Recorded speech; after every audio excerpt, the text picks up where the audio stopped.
संसार में है, फिर भी हम अज्ञानी ही रह गए ना, क्योंकि आत्मा दिखती नहीं, लेकिन उसे महसूस करते हैं। लेकिन आत्मा तो सबको देखती है ना। जिस समय हम उस फेज में होंगे तो हमारी भी तो वही हालत होगी ना। हर एक मनुष्य को इस फेज से गुजरना पड़ता है, इससे कोई बच नहीं सकता है। तब जब 12-13 क्रियाकर्म करते हैं तो आत्मा वही रहती है, सबकी बातें सुनती है, सबके पास जाती है, सब उसके लिए रो रहे हैं, उसका नाम ले लेके रो रहे हैं कि हाय कहाँ चला गया वो। लेकिन वो बताना चाहता है कि अरे मैं कहीं नहीं गया हूँ, मैं यही हूँ, मुझे देखो, मुझसे बात करो। लेकिन हम उसे देख नहीं पाते। फिर धीरे धीरे उसका मोह टूट जाता है।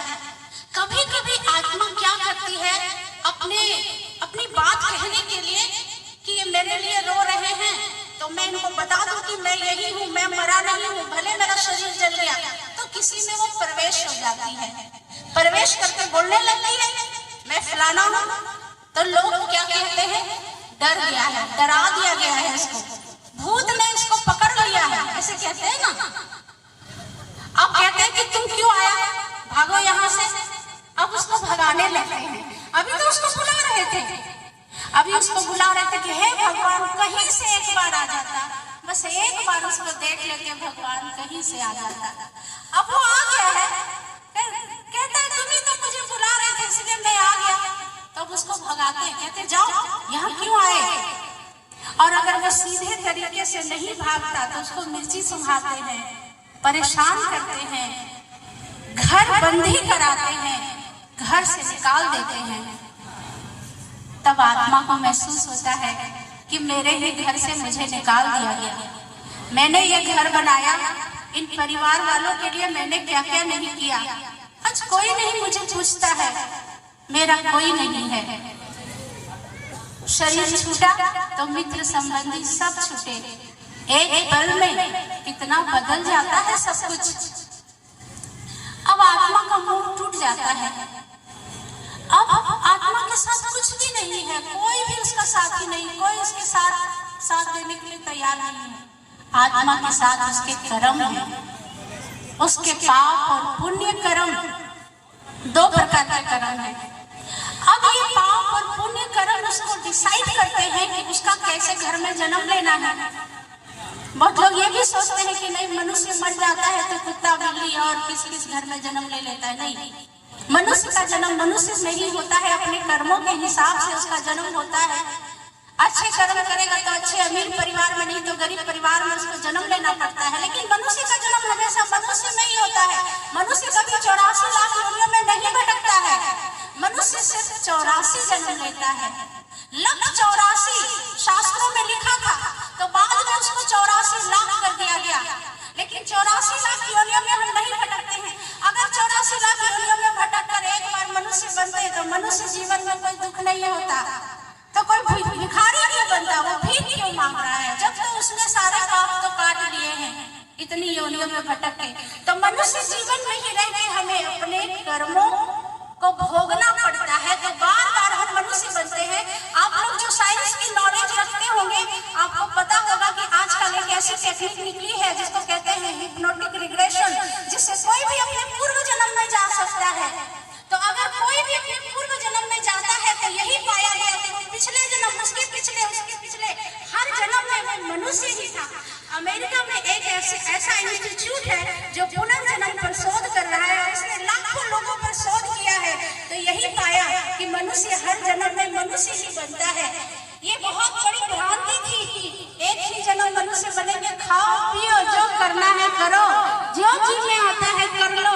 लेकिन इस अज्ञानता का फल हमें बहुत खराब भुगतना पड़ रहा है। ये जो मान्यता लेकर हम चले ना कि खाओ पियो कुछ भी करो, जो बीज हम बोते हैं उसका फल हमें खाना पड़ता है। फिर हम कहते हैं भगवान तूने मेरे साथ ऐसा क्यों किया। भगवान ने नहीं किया, ये हमारे पूर्व जन्म के कर्मों का फल है। जो कर्म हम करते हैं वो कर्म का फल हमें ही हमारे पास आएगा, चाहे इस जन्म में, 2 जन्म बाद, 20 जन्म बाद, लेकिन मेरे ही पास आएगा। इसीलिए आपने महाभारत में धृतराष्ट्र के बारे में सुना होगा, दुर्योधन के पिता जो जन्म से अंधे थे। एक बार उन्होंने भगवान से पूछा कि भगवान बताइए, मैं जन्म से अंधा हूँ, आखिर मैंने ऐसे कौन से कर्म किए जो मैं जन्म से अंधा हुआ? तो भगवान ने कहा, अच्छा रुको, मुझे तुम्हारे पिछले जन्मों को देखना पड़ेगा। तो भगवान एक एक करके उसके पिछले जन्मों को देखने लगे। 10 जन्म, 20 जन्म, 25 जन्म पीछे चले गए, कुछ भी दिखाई नहीं पड़ा। तब धृतराष्ट्र थोड़ा अधीर हो गए, ये क्या भगवान, मेरे साथ ऐसा क्यों? तब भगवान ने कहा, जरा रुको, मुझे और पीछे जाने दो। तो 36 जन्म पीछे चले गए। 36 जन्म पहले क्या देख रहे हैं कि एक युवक है और वो क्या करता है, जैसे घोंसले होते हैं चिड़िया,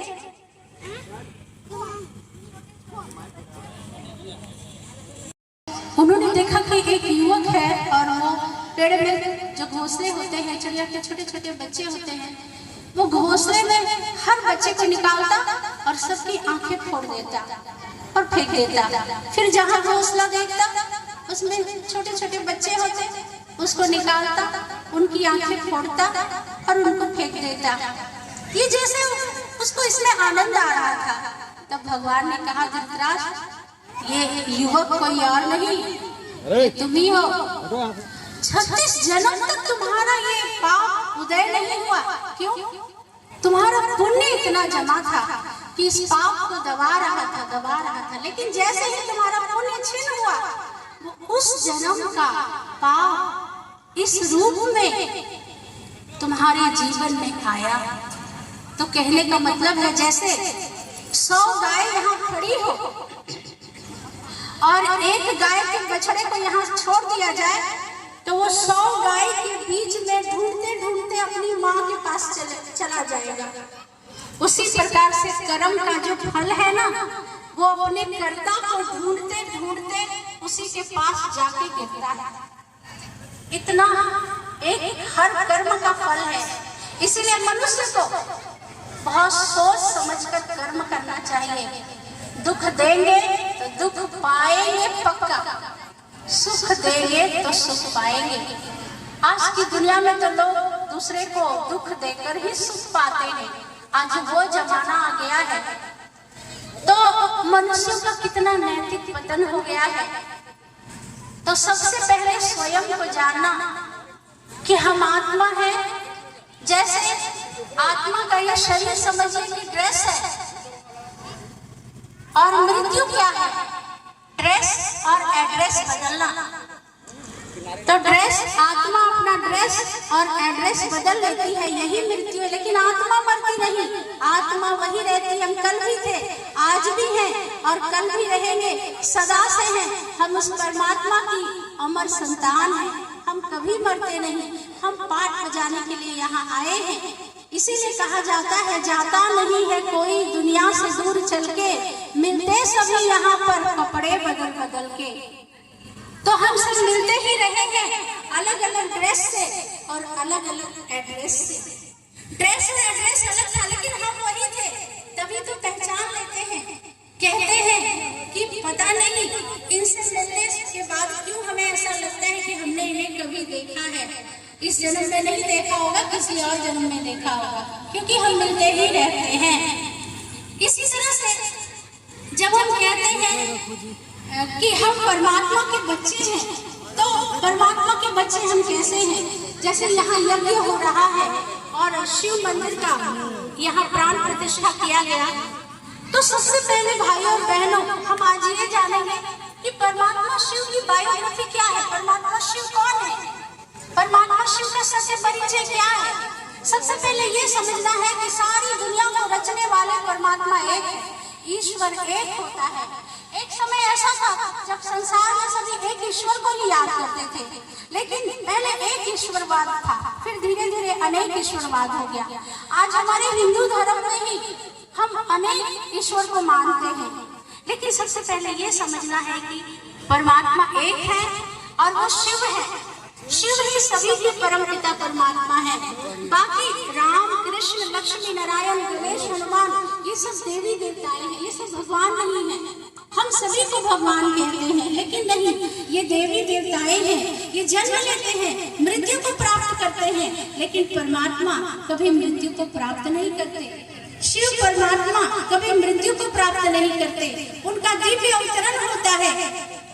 लेकिन जो भी देवी देवताएं हैं, जो भी मनुष्य है, वो बालक के रूप में जन्म लेते हैं और मृत्यु को प्राप्त करते हैं। तो परमात्मा इन सबसे अलग है, सबसे ऊंचा है। वो देवी देवताओं के भी पिता है, सभी धर्म आत्माओं के भी पिता एक ही है, परमात्मा शिव, जो कि निराकार है। लेकिन हम आज तक यही समझते आए थे कि शिव और शंकर दोनों एक हैं, लेकिन ये एक बहुत बड़ी महान भूल है। शिव और शंकर एक नहीं है, दोनों अलग हैं। शिव परमात्मा है, निराकार है, और शंकर देवता है, शरीरधारी है। दोनों का नाम अलग है, दोनों का स्वरूप अलग है, दोनों का कर्तव्य अलग है, और दोनों का धाम भी, रहने का स्थान भी अलग है। तो दोनों एक कैसे हुए? लेकिन आज तक हम यही मान रहे थे। हम अक्सर शिव को शंकर का रूप सामने लाकर ही ध्यान करते थे। जब तक परमात्मा को सही रूप से जानकर याद नहीं करेंगे, तब तक पाप नहीं कटेंगे। आखिर क्यों हम इतना यज्ञ करते हैं, इतना भक्ति करते हैं, फिर भी हमारे जीवन में तो दुख बढ़ता ही जा रहा है, घटने का तो नाम ही नहीं लेता। जरूर हमारी विधि में कहीं कुछ मिस्टेक है। हम सब कुछ कर रहे हैं, इतना धन लगाते हैं, इतना धन खर्चा करके इस तरह का आयोजन करते हैं, लेकिन फिर भी हमारे जीवन में तो दुख बढ़ता ही जा रहा है, क्योंकि सत्य ज्ञान का अभाव है। परमात्मा को जब तक सही रूप में याद नहीं करेंगे, परमात्मा कहते हैं गीता में, उन्होंने कहा कि मैं जो हूँ, मैं जैसा हूँ, मुझे वैसे ही जानकर जब तुम याद करेंगे तो सभी पापों से मुक्त हो जाएंगे। हमारे जीवन में दुख है, इसका मतलब कि हमारे पाप कट नहीं रहे हैं, हम पापों से मुक्त नहीं हो पा रहे हैं, क्योंकि हम परमात्मा को सही रूप में जान नहीं रहे हैं। तो शिव और शंकर दोनों अलग हैं। शंकर विनाश करते हैं और शिव तो कल्याणकारी है, वो परमात्मा है, परम धाम में रहते हैं, सबसे ऊंचे धाम में रहते हैं। शंकर सूक्ष्म लोक में रहते हैं, ये मनुष्य लोक, फिर बीच में है सूक्ष्म लोक, और उसके ऊपर है ब्रह्म लोक, जहाँ परमात्मा शिव रहते हैं। शंकर सूक्ष्म, ब्रह्मा विष्णु शंकर सूक्ष्म लोक में रहते हैं, ये है मनुष्य लोक। तो शिव और शंकर अलग है, इसीलिए शिव जी पर हमेशा 3 पत्ते वाला बेलपत्र चढ़ाया जाता है, और शिव पिंडी पर 3 लकीर लगा के एक बिंदी लगाया होता है। इसका अर्थ है कि ब्रह्मा विष्णु शंकर तीनों को रचने वाले शिव बाबा है। इसीलिए शिव के जितने भी नाम है, उनके साथ बाबा शब्द का इस्तेमाल किया जाता है। अमरनाथ बाबा, केदारनाथ बाबा, बद्रीनाथ बाबा, वैद्यनाथ बाबा, बाबा धाम। पहले माइक ठीक करें, और फिर कभी मौका मिलेगा तो फिर हम लोग आएंगे। ओम शांति। 1 मिनट सभी लोग शिव परमात्मा के ध्यान में बैठे।